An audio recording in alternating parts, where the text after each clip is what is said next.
Programang Pantawid Pamilyang Pilipino o 4Ps ay programa ng gobyerno para sa mahihirap na pamilya. Ito ay naglalayong may angat ang pamumuhay ng mga miyembro nito. Kinakailangan na may nag-aaral bawat pamilya. Ang mga miyembro ay binibigyan ng cash grant para sa tulong pinansyal at para sa kalusugan ng nila. Ang may gulang na 0 to 5 na anak ay dapat nagpapasenter o nagpapabakuna para sa kanilang kalusugan. Naka-enroll na kinder mga bata.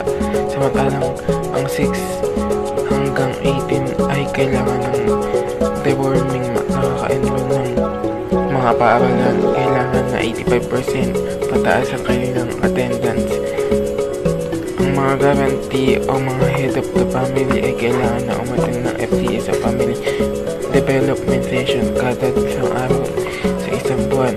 Doon ay pinag-aaralan nila ang mga dapat matutunan para sa ikaunlad ng buhay nila at mga taong gawin sa lahat ng panahon. Maraming matututunan sila gaya ng mga livelihood at pag-aayos sa kapaligiran o kanilang barangay.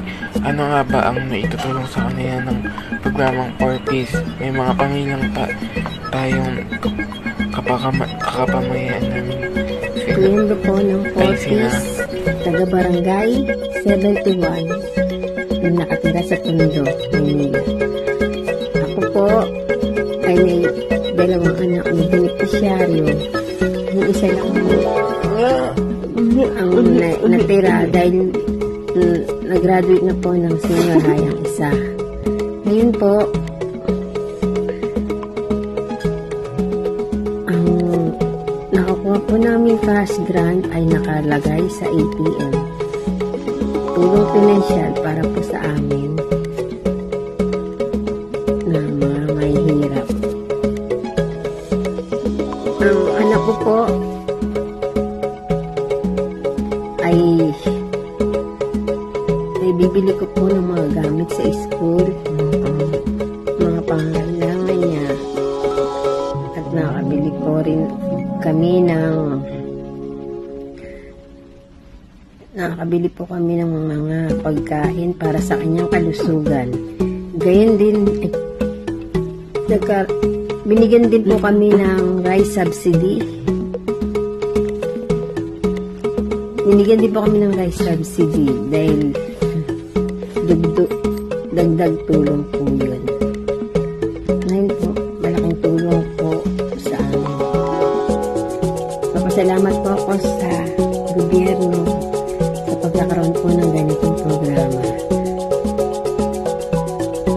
Direkta rin po ito ng DSWD. Salamat po. Sana po